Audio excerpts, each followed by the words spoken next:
lesson start பண்ணலாம். 8th lesson volume 2ல first lesson 8th lesson ionic equilibrium. Okay, so already நம்ம வந்து 11th standardல chemical equilibrium அப்படின்னு ஒரு lesson படிச்சிருக்கோம். Okay, இந்த ionic equilibriumல வந்து நம்ம என்ன படிக்க போறோம் அப்படின்னா we are going to study about the equilibrium between acid and a base. Equilibrium between an acid and a base.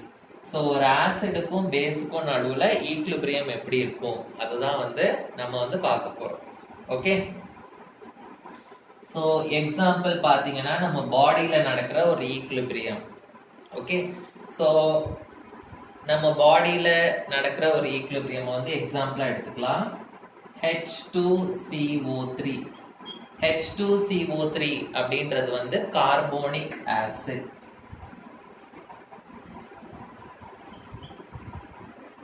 இந்த கார்போனிக் ஆசிட் வந்து வாட்டர் கூட மிக்ஸ் ஆகும்போது இந்த பிரசன்ஸ் ஆஃப் வாட்டர் என்ன ஆகும் அப்படின்னா இந்த H2O கார்போனிக் ஆசிட், இது ஆசிட் அப்படின்றதுனால it will release H+ ion.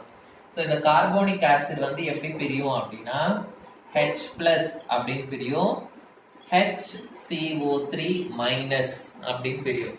Okay, so இந்த H+ வந்து இந்த H2O கூட சேர்ந்து it will form H3O+ அப்படின்னு ஆகும், பிளஸ் இந்த HCO3- அப்படின்னு ஆகும். இது வந்து அன்ஸ்டேபிள். அகைன் இது ரெண்டும் கம்பைன் ஆகி இது ஃபார்ம் ஆகும், அகைன் இது ரெண்டும் கம்பைன் ஆகி இது ஃபார்ம் ஆகும், அகைன் இது ரெண்டும் கம்பைன் ஆகி இது ஃபார்ம் ஆகும். ஸோ இந்த மாதிரி ரிவர்சிபிள் ரியாக்ஷன் நடந்துகிட்டே இருக்கும். ஓகே, ஸோ இதுதான் வந்து நம்ம பாடியில நடக்கிற ஒரு அயானிக் ஈக்லிபிரியமோட எக்ஸாம்பிள். ஸோ இதுல வந்து நம்ம மெயினா பார்க்க போறது we are going to study about the equilibrium between acid and a base. equilibrium between நான் சொல்றேன். equilibriumனா என்ன அப்படின்னா equilibrium அப்படின்னா rate of the forward reaction will be equal to the rate of the backward reaction. அப்படின்னா forward reaction இது ரெண்டும் combine ஆகி இது ஃபார்ம் ஆகுது. இந்த ரியாக்ஷன் வந்து எவ்வளவு ஃபாஸ்டா நடக்குதோ அதே ஃபாஸ்டா இந்த ரிவர்ஸ் ரியாக்ஷனும் நடக்கும். ஸோ ஃப்ரண்ட்ல ஃபார்வர்ட் ரியாக்ஷனோட ஸ்பீடும் ரேட்டும் பேக்வர்ட் ரியாக்ஷனோட ரேட்டும் ஒரே மாதிரி இருந்தது அப்படின்னா அதை வந்து ஈக்லிபிரியம் அப்படின்னு நம்ம சொல்லுவோம். ஸோ இங்க நம்ம படிக்க போறது அயான்ஸுக்கு நடுவுல இருக்கிற ஈக்லிபிரியம் பத்தி படிக்க போறோம் இந்த லெசன்ல. மெயினா அந்த அயான்ஸ் வந்து ஆசிட் அயான் அண்ட் பேஸ், ஆசிட்ல இருந்து வர அயான் அண்ட் பேஸ்ல இருந்து வர அயான்ஸை பத்தின ஈக்லிபிரியம் இந்த லெசன்ல வந்து நம்ம படிக்க போறோம். ஓகே, ஸோ அதுக்கு முன்னாடி நமக்கு ஃபர்ஸ்ட் ஆசிட்னா என்ன அப்படின்ற ஒரு கிளியர் பிக்சர் வேணும், பேஸ்னா என்ன அப்படின்ற ஒரு கிளியர் பிக்சர் வந்து நமக்கு வேணும். ஸோ இந்த லெசன்ல நம்ம என்னெல்லாம் படிக்க போறோம்னா we are going to study about acids, bases. First we will be studying about acids and bases. Okay, and then we will be studying about the ionization of acids and bases in aqueous solution. Ionization of acids and bases in aqueous solution அப்படின்னா வாட்டர்ல mix, aqueous சொல்யூஷன்னா வாட்டர்ல mix ஆன உடனே அது எப்படி அயான்ஸா மாறும் அப்படின்றத படிக்க போறோம். Okay, and then we will be studying about pH, அது எல்லாமே வந்து படிக்க போறோம். ஓகே, ஸோ ஃபர்ஸ்ட் வந்து ஆசிட்னா என்ன, பேஸ்னா என்ன அதை படிச்சுட்டு அதுக்கப்புறமா அதுக்கு நடுவில் இருக்கிற ஈக்லிபிரியம்க்கு நம்ம போகலாம். ஸோ ஃபர்ஸ்ட் டாபிக் வந்து acids and bases. ஸோ முதல்ல acids. acids வந்து they are sour in taste. They are sour in taste. sourனா புளிக்கும். Okay, so they are sour in taste. Okay, they will turn the blue litmus paper to red litmus. They will turn the blue litmus paper to red litmus. Acid வந்து ஒரு metal கூட react ஆச்சுன்னா it will form salt plus hydrogen gas. Acids will react with metals to form salt and hydrogen gas. Okay, so for example acid oda example வந்து HCl. Okay, so aqueous solutionல இது எப்படி dissociate ஆகும்? aqueous solutionனா water கூட mix ஆகும்போது இது எப்படி வந்து பிரியும், ions-ஆ பிரியும். dissociationனா separation into ions. ions-ஆ எப்படி separate ஆகும்? So dissociation in aqueous solution. aqueous solution na when you mix it with water என்ன ஆகும்? So இப்போ HCl அப்படின்னு இருக்கு. சப்போஸ் இதை வந்து நம்ம வாட்டர்ல மிக்ஸ் பண்ணோம் அப்படின்னா எனக்கு என்ன ஆகும்? இந்த HCl வந்து it will get divided into H plus and Cl minus. Okay, HCl வந்து என்னவா பிரியும்? It will divide into H plus and Cl minus. Okay, இந்த H plus வந்து இந்த வாட்டர் கூட சேர்ந்து என்னவாகும் அப்படின்னா ஆல்ரெடி 2 ஹைட்ரஜன் இருக்கு, இந்த H சேர்ந்ததுன்னா 3 ஹைட்ரஜன் ஆயிடும். So H3O plus அப்படின்னு ஆகும். ஓகே, சோ நம்ம H plus ன்ற எழுதலாம், இல்லாட்டி H3O plus ன்னு எழுதலாம். both are the same meaning. Okay, so புரிஞ்சுதா? இதுதான் வந்து dissociation in aqueous solution HCl ஓடது.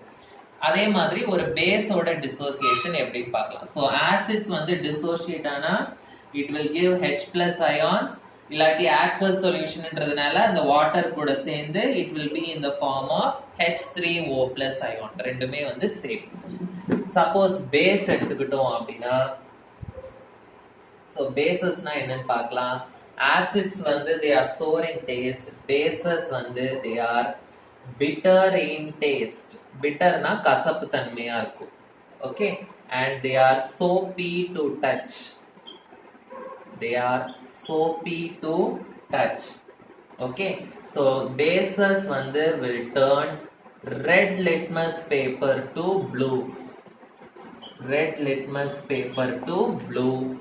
Base also it will react with a metal to form salt plus hydrogen gas. Okay, base also will react with metal to form salt and hydrogen gas. Example for bases வந்து sodium hydroxide, calcium hydroxide, இதெல்லாமே வந்து example for bases. So acid ஓட dissociation எப்படின்னு பார்த்தோம். இப்போ base ஓட dissociation எப்படி நடக்கும் அப்படின்னு பார்க்கிறோம். Okay, so dissociation in aqueous solution. dissociation in aqueous solution. so NaOH அப்படின்ற ஒரு பேஸ் எடுத்துக்கிறோம். aqueous solution னா in the presence of water, when you mix it with water என்ன ஆகும் அப்படின்னா இந்த NaOH அப்படின்றது வந்து it will get divided into Na plus and OH minus. Okay, அதே மாதிரி கால்சியம் ஹைட்ராக்சைடு எடுத்துக்கிட்டோம் அப்படின்னா in the presence of water it will form Ca2 plus plus 2 OH இருக்கு, so நமக்கு வந்து 2 OH minus கிடைக்கும். so bases வந்து it will dissociate to form, acids வந்து it will dissociate to form H plus ion. bases வந்து it will dissociate to form OH minus ions. okay, OH minus ions ஓட பேர் வந்து hydroxyl ions. so hydrogen ion will be given by acid, hydroxyl ion will be given by the base. so acid வந்து என்ன கொடுக்கும்? on dissociation it gives H plus ions. bases வந்து on dissociation it gives OH minus ions. okay, so acid na it gives H plus ion, bases na it gives OH minus ions. இத சொன்ன scientist வந்து Arrhenius. இத சொன்ன scientist வந்து Arrhenius. so இத வந்து நம்ம என்னன்னு சொல்வோம்னா Arrhenius concept of acids and bases அப்படின்னு சொல்லுவோம். Arrhenius concept of acid and bases அப்படின்னு சொல்லும். So Arrhenius concept கேட்டாங்கன்னா acid gives H plus ion, bases give OH minus ion அப்படின்னு சொல்லும். ஓகே, ஸோ Arrhenius concept வந்து ஒரு ஃபெயிலியர். ஏன் அது வந்து ஒரு ஃபெயிலியர், அதோட லிமிடேஷன்ஸ் என்ன அப்படின்றத பார்க்க போறோம். So limitations of Arrhenius concept. Limitations of Arrhenius concept. First limitation. So in the Arrhenius வந்து acid releases H plus, bases releases OH அப்படின்னு சொன்னாரு.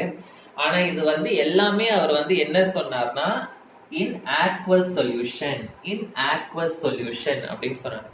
aqueous solutionனா வாட்டரோட பிரசன்ஸ்ல it will release H plus, வாட்டரோட பிரசன்ஸ்ல it will release OH minus. Suppose water இல்லாம வேற ஏதாவது ஒரு சால்வெண்ட் இருந்ததுன்னா என்ன ஆகும் அப்படின்றத வந்து Arrhenius கான்செப்ட் வந்து எக்ஸ்பிளைன் பண்ணல. அதுதான் வந்து ஃபர்ஸ்ட் லிமிடேஷன்.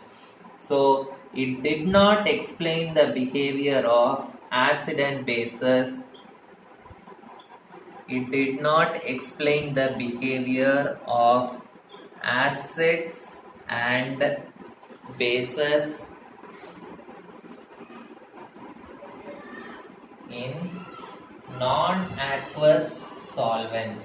Non-aqueous solvents அப்படின்னா other than waterல எப்படி டிசோசியேட் ஆகும் அப்படின்றத அதை எக்ஸ்பிளைன் பண்ணல. non-aqueous solventsனா எக்ஸாம்பிள் அசிட்டோன், இந்த மாதிரி சால்வெண்ட்ஸ்ல எப்படி பிஹேவ் பண்ணும் ஆசிட் அண்ட் பேசஸ் அப்படின்றத வந்து அதை எக்ஸ்பிளைன் பண்ணல. நெக்ஸ்ட் பாயிண்ட் வந்து என்ன அப்படின்னா பேசஸ்னா இவர் என்ன சொன்னாரு, பேசஸ் வந்து will give OH minus ion அப்படின்னு சொன்னாரு. ஆனா அமோனியா வந்து ஒரு பேஸ். அமோனியாவோட ஃபார்முலா வந்து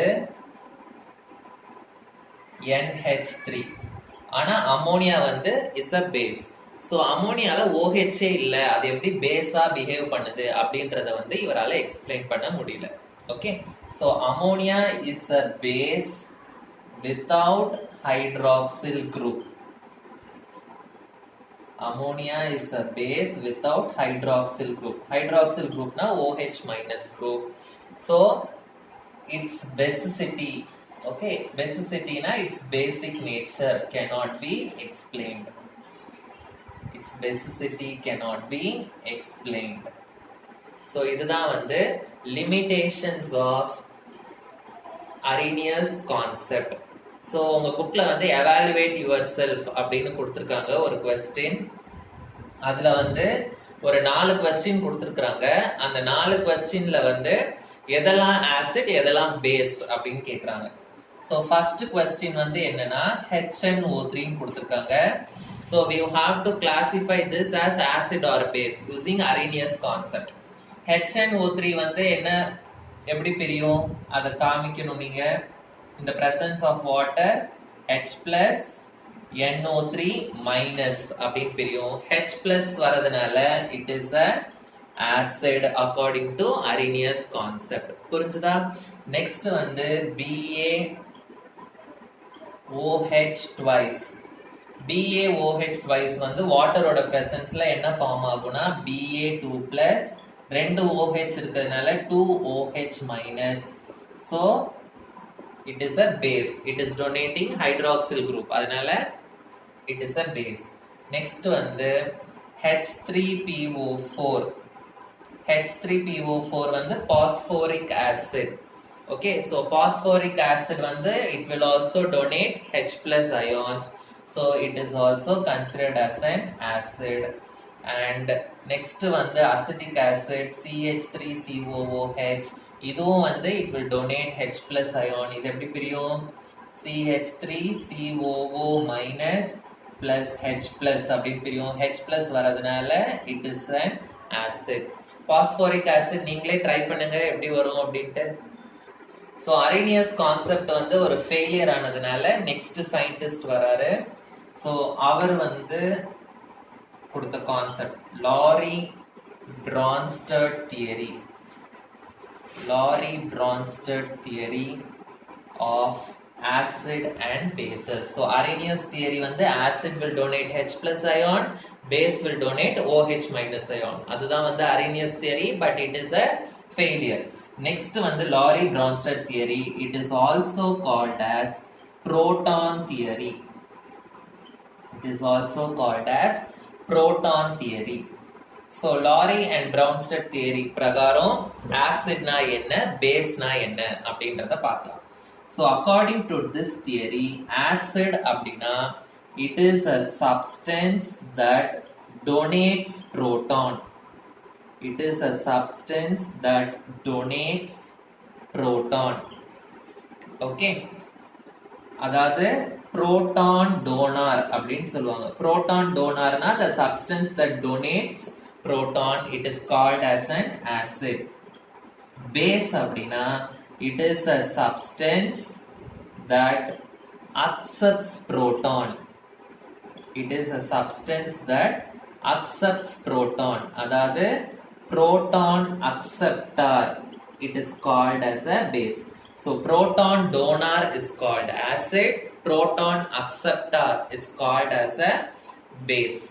புரிஞ்சுதா? இதுதான் வந்து lorry Brønsted theory. Arrhenius theory வந்து acid H+ donate பண்ணும், base OH- donate பண்ணும்.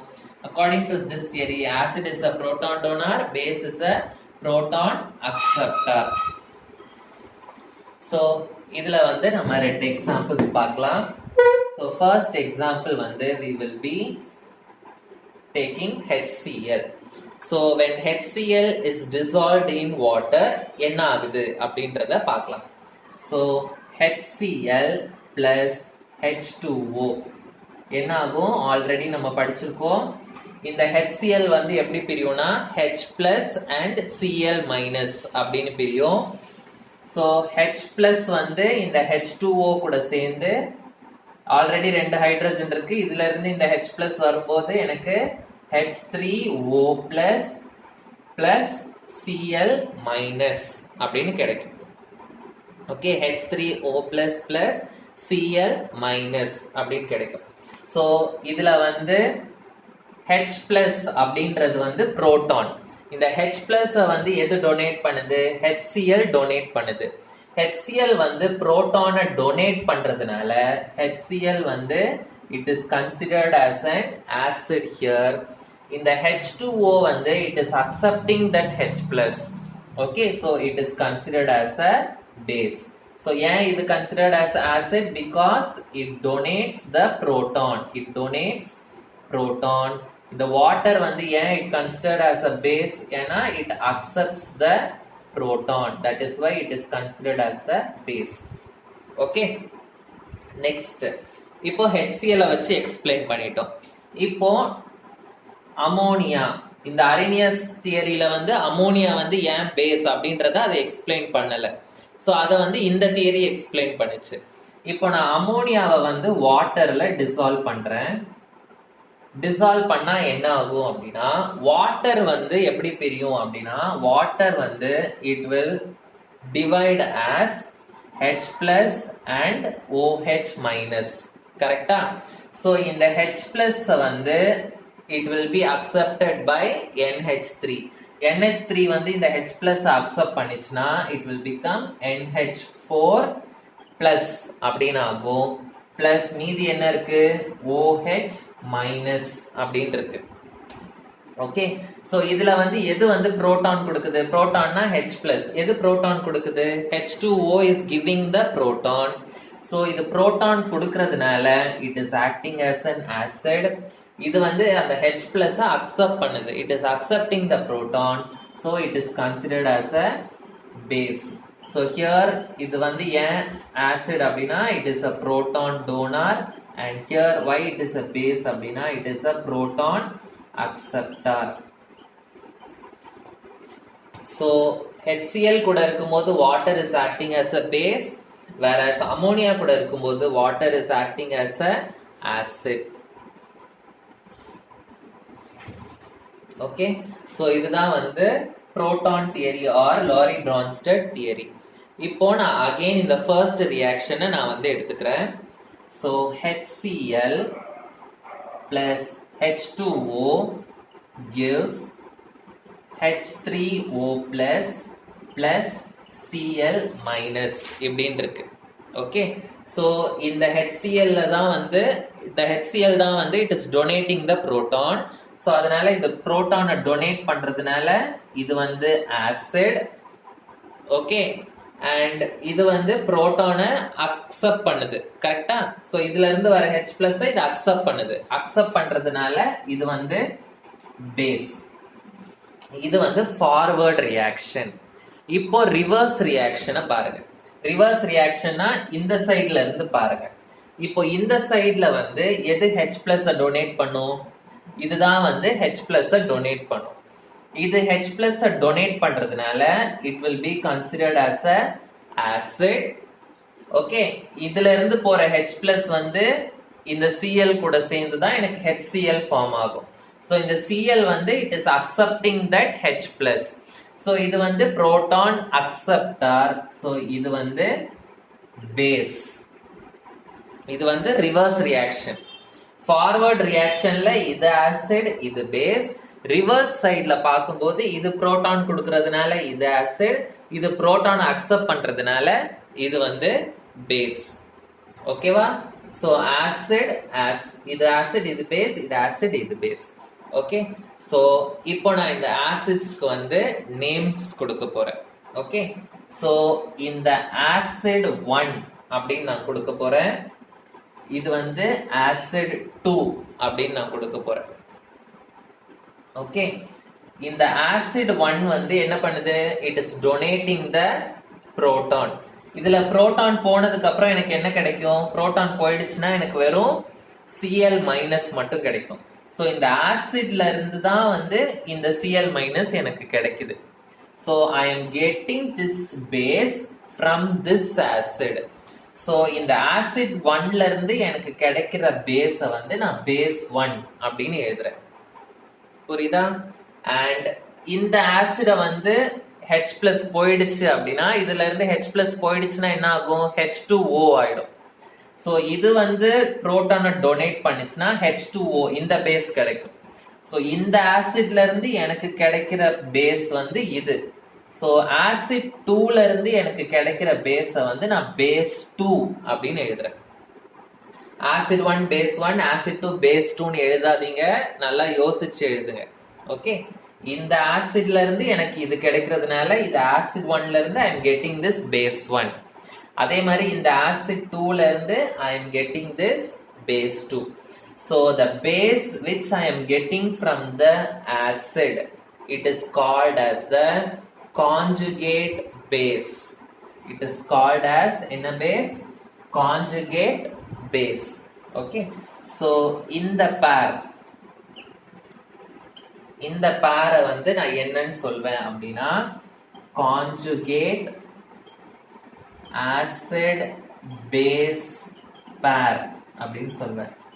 கான்ஜுகேட் ஆசிட் பேஸ் பேர். ஏன்னா இந்த ஆசிட்ல இருந்து தான் எனக்கு இந்த பேஸ் கிடைக்குது. ஓகே, அதே மாதிரி எனக்கு இந்த ஆசிட்ல இருந்து இந்த பேஸ் கிடைக்கிறதுனால இதுவும் எனக்கு ஒரு கான்ஜுகேட் ஆசிட் பேஸ் பேர் அப்படின்னு சொல்வேன். Conjugate acid base pair. So இது இன்னும் நம்ம elaborate பண்ணி எழுதலாம். Cl minus வந்து it is a base which I am getting from HCl. So அப்போ Cl minus அப்படின்றது வந்து is a conjugate base of HCl. Conjugate base of HCl na it is a base obtained from HCl. Okay, அதே மாதிரி H2O வந்து is a conjugate base of H3O plus. H2O is a conjugate base of H3O plus.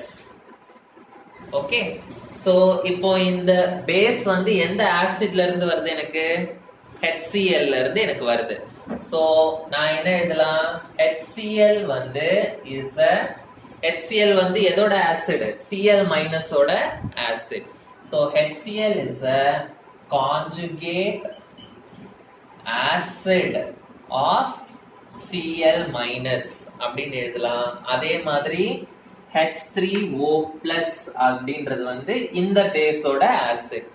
So H3O plus வந்து is a conjugate acid of H2O. So இதுதான் வந்து Bronsted-Lowry theory, or it is called as proton theory. So இதுவும் வந்து ஒரு failure.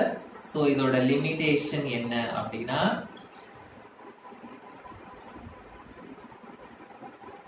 BF3 boron trifluoride, aluminium chloride, AlCl3. Okay, இதெல்லாம் கூட acids தான். Okay, இதெல்லாம் கூட acids தான், but they do not donate proton. proton donate பண்றது கிடையாது, ஆனா they are acting as acid. அது ஏன் அப்படின்றத வந்து அவர் எக்ஸ்பிளைன் பண்ணல.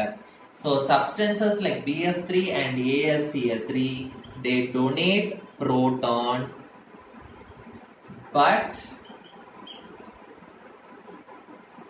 they donate proton and are behaving as acids, but it could not be explained. It could not be explained by this theory. Okay va? So அதனால நமக்கு வந்து next theory வந்து நமக்கு கிடைச்சு. They do not donate proton. மாத்திக்கோங்க, BF3 and AlCl3, they do not donate proton, but they are behaving as acids. So அது ஏன் அப்படின்றத வந்து இந்த தியரி எக்ஸ்பிளைன் பண்ணல. So next one வந்து Lewis concept of acid and bases. இந்த Lewis concept தான் சக்சஸ்ஃபுல்லான concept, இப்போ நம்ம ஃபாலோ பண்ற கான்செப்ட். ஸோ லூயிஸ் கான்செப்ட் படி ஆசிட்னா என்ன, பேஸ்னா என்ன அப்படின்றத பார்க்கலாம். ஸோ லூயிஸ் அப்படின்ற சயின்டிஸ்ட் வந்து எதை வச்சு ஆசிட் அண்ட் பேஸை டிஃபைன் பண்ணாருன்னா, he used the electron pair to define acid and bases. He used the electron pair to define acids and bases. Okay, so according to Lewis, acid na enna, base na enna அப்படினு எழுதலாம். acid அப்படினா it is a positive ion. acid is a positive ion. Positive ion, எப்போ ஒரு அயான்ல வந்து positive charge இருக்கும் அப்படின்னா அதுல electrons கம்மியா இருந்ததுன்னா it will get positive charge. So acid அப்படின்னா ஒரு பாசிட்டிவ் அயான் அப்படின்னு சொல்லலாம். we can say it is a electron deficient species. electron deficient species. அதே மாதிரி ஒரு பேஸ் எடுத்துக்கிட்டோம் அப்படின்னா base will be a negative ion. base will be a negative ion. எப்போ ஒரு ஆட்டம்க்கு வந்து நெகட்டிவ் சார்ஜ் வரும் அப்படின்னா அதுல எலக்ட்ரான்ஸ் வந்து எக்ஸஸா இருந்ததுன்னா it will get negative charge.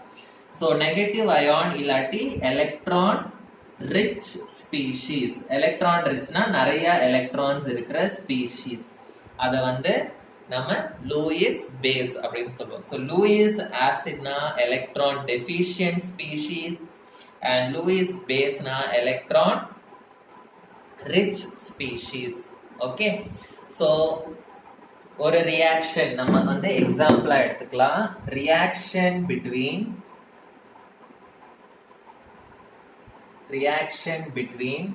boron trifluoride and ammonia.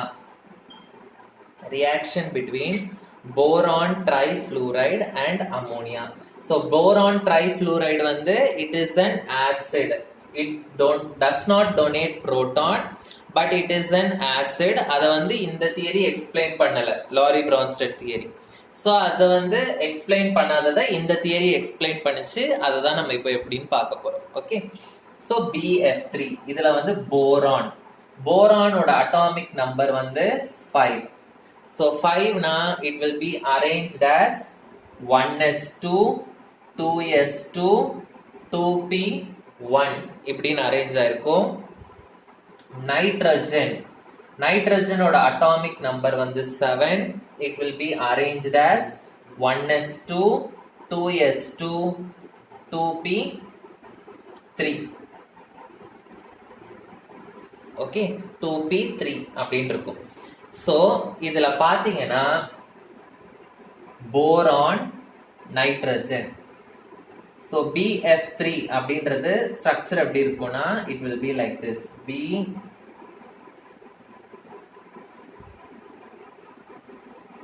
and NH3 வந்து it will be like this.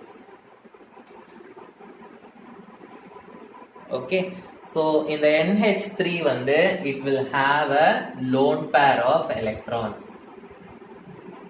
So second shell பாருங்க, 5 வந்து நம்ம எப்படி எழுதலாம்? 2,3 அப்படின்னு எழுதலாம்.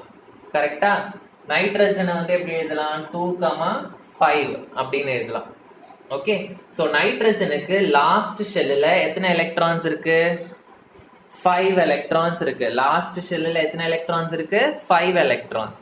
அந்த 5 எலக்ட்ரான்ஸ்ல 3 எலக்ட்ரானை யூஸ் பண்ணி 3 ஹைட்ரஜன் கூட அது பாண்ட் ஃபார்ம் பண்ணிடுச்சு. 3 எலக்ட்ரான்ஸ் கூட பாண்ட் ஃபார்ம் பண்ணிடுச்சு. மீதி எத்தனை எலக்ட்ரான்ஸ் இருக்கு? 2 எலக்ட்ரான் இருக்கு. அந்த 2 எலக்ட்ரான் வந்து it will be present as a lone pair.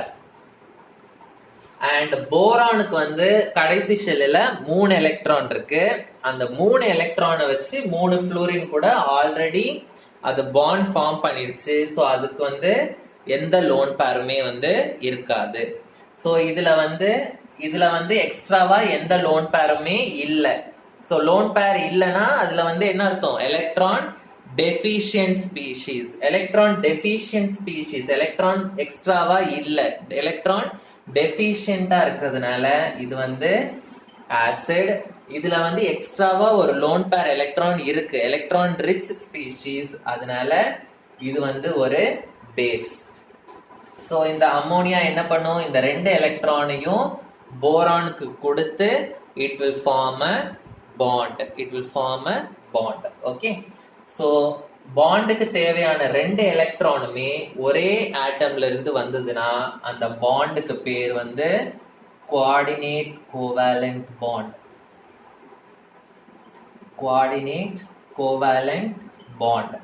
கோவேலன்ட் பாண்ட்னா என்னது? the bond which is formed by the sharing of electrons. Okay, so ஒரு பாண்ட்னா 2 எலக்ட்ரான் இருக்கணும். இந்த 2 எலக்ட்ரான்ல ஒரு எலக்ட்ரான் வந்து ஒரு ஆட்டம் கிட்ட இருந்தும் இன்னொரு எலக்ட்ரான் இன்னொரு ஆட்டம் கிட்ட இருந்தும் வந்ததுன்னா அது வந்து கோவேலன்ட் பாண்ட். இந்த பாண்டுக்கு தேவையான 2 எலக்ட்ரானுமே ஒரே ஆட்டம் கிட்ட இருந்து வந்ததுன்னா அது வந்து கோஆர்டினேட் கோவேலன்ட் பாண்ட் அப்படின்னு சொல்லுவாங்க. So what bond is formed between BF3 and ammonia? It is coordinate covalent bond. Okay, so ஏன் இந்த BF3 நம்ம ஆசிட் ன்னு சொல்றோம்? ஏன்னா all the 3 electrons வந்து it is involved in bond forming. There is no extra electron. So அதனால electron deficient species. So it is acid. அம்மோனியால 3 electron தான் bond form ஆயிருக்கு. மீதி 2 வந்து லோன் பேரா இருக்கு. எலக்ட்ரான் எக்ஸஸா இருக்கிறதுனால it is a base. Okay, so இந்த ஆசிட் வந்து என்னன்னு சொல்லுவோம் அப்படின்னா it is called as Lewis acid. and இந்த பேஸ் வந்து நம்ம என்னன்னு சொல்லுவோம் அப்படின்னா we will call it as Lewis base. Okay, so இத வந்து கோஆர்டினேஷன் காம்பவுண்ட்ஸ்லயும் நம்ம படிச்சிருக்கோம். கோஆர்டினேஷன் காம்பவுண்ட்ஸ் ஒரு லெசன் படிச்சோம். கோஆர்டினேஷன் காம்பவுண்ட்ஸ்லயும் நம்ம வந்து படிச்சிருக்கோம். கோஆர்டினேஷன் காம்பவுண்ட்ல வந்து சென்ட்ரல் மெட்டல் ஆட்டம்னா என்ன, லிகாண்ட்னா என்ன, அதெல்லாம் படிச்சோம். கோஆர்டினேஷன் காம்பவுண்ட்ஸ்ல வந்து the central metal atom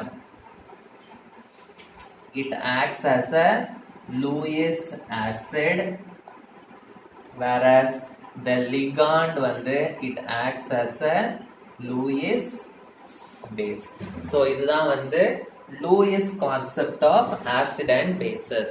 so இந்த லெசன்ல வந்து நம்ம படிக்க போறது about ionic equilibrium. Ionic equilibriumல மெயினா we are going to study about the equilibrium between acid and base. So அதுல வந்து நம்ம ஆசிட்னா என்ன பேஸ்னா என்னன்றத ஃபர்ஸ்ட் நம்ம புரிஞ்சுக்கணும். ஸோ அதுல நம்ம 3 கான்செப்ட்ஸ் பார்த்திருக்கோம். Arrhenius concept, Bronsted-Lowry concept and Lewis concept. Okay, so the remaining things வந்து I will teach in the next class.